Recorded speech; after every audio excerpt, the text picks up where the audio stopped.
HOA demanded I remove my garage. I brought my lawyer and HOA ended up paying for my expansion. Have you ever wondered what happens when a homeowners association pushes too far, only to get outsmarted at their own game? The morning sun barely crept over the horizon when I found the letter taped to my front door. Bright red ink screamed violation notice. From the Crestwood Hills HOA demanding I tear down my newly built garage by week's end or face severe penalties. My heart sank. That garage wasn't just a place to park my car, it was my workshop, my sanctuary, where I spent late nights restoring vintage motorcycles.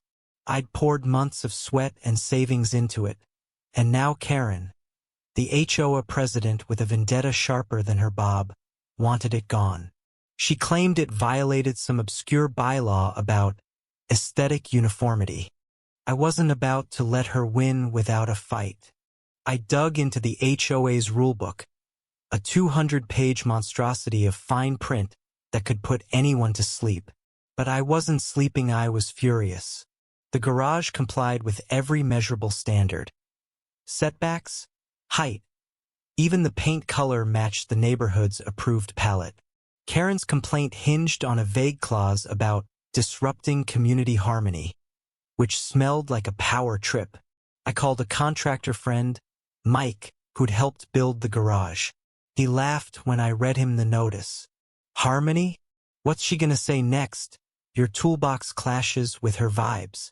Mike tipped me off to a lawyer, Sarah Nguyen, who had a reputation for shredding overzealous HOAs. I set up a meeting determined to fight fire with fire. Sarah's office was a cluttered shrine to justice, with stacks of legal books and a whiteboard scrawled with case notes. She listened as I vented, her sharp eyes narrowing when I mentioned Karen's name. Karen Mitchell? Oh, I know her, Sarah said, a sly grin spreading. She's been bullying homeowners for years. Let's see what she's hiding. Sarah dove into the HOA's records, pulling permits, meeting minutes, and even Karen's emails. What she found was a goldmine. Karen had been fast-tracking approvals for her friends' projects while stonewalling everyone else. My garage? She'd flagged it the day I submitted plans, long before construction began, citing community feedback that didn't exist. Sarah smelled blood. This isn't about your garage, she said. It's personal.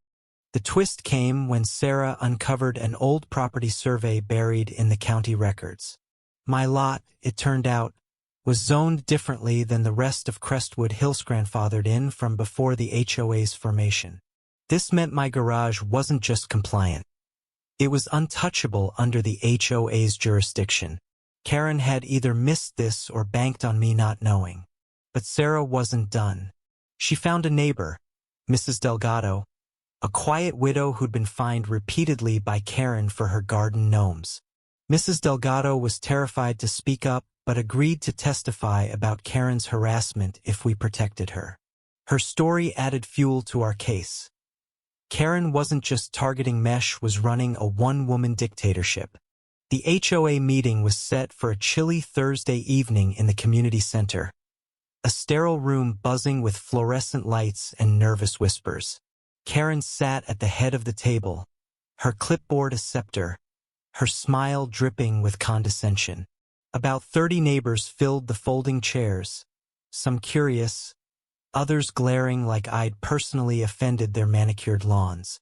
I walked in with Sarah, who carried a leather briefcase and an air of quiet menace. Karen's smirk faltered when she saw us. "This is a simple matter," she began, her voice syrupy but sharp. "Your garage violates our standards, and we've voted to enforce its removal." She waved a petition with a dozen signatures, mostly her cronies. Sarah didn't blink. She stood, heels clicking on the linoleum, and dropped a stack of documents on the table.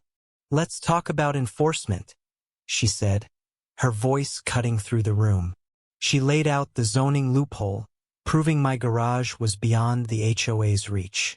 Gasps rippled through the crowd. Then came the bombshell. Sarah presented evidence of Karen's selective enforcement-approved decks and fences for her allies, fines and threats for everyone else. Mrs. Delgado, trembling but resolute, stood and shared her story, her voice cracking as she described Karen's relentless harassment over her tacky gnomes. The room turned on Karen like a tide. Neighbors who'd stayed silent began murmuring, then shouting, demanding answers. Karen's face reddened, her clipboard clattering to the table.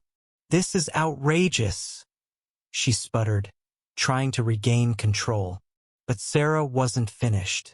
She revealed that Karen had misallocated HOA funds, funneling thousands into landscaping for her own property under the guise of community improvements.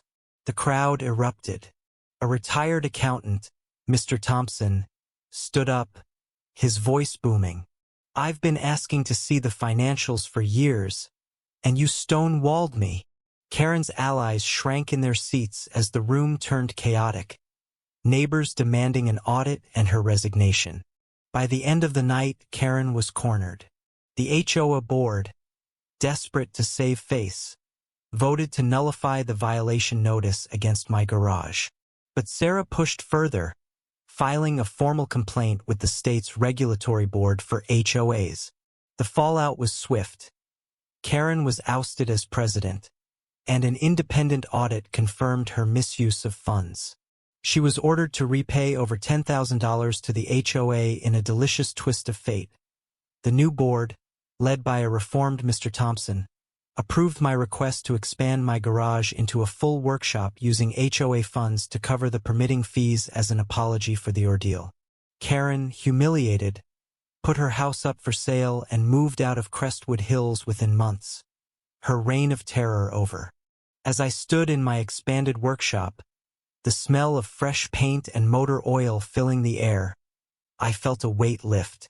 The fight wasn't just about a garagite, it was about standing up to bullies who hide behind rules to control others. Mrs. Delgado's gnomes now stand proudly in her yard, and the neighborhood feels lighter, freer. I learned that justice isn't just about winning. It's about exposing the truth and giving others the courage to speak. Karen thought she could steamroll me, but she underestimated what happens when you push someone too far. What do you think? Have you ever faced a bully like Karen, and how did you handle it? Share your thoughts. I'd love to hear your stories of standing up or fighting back.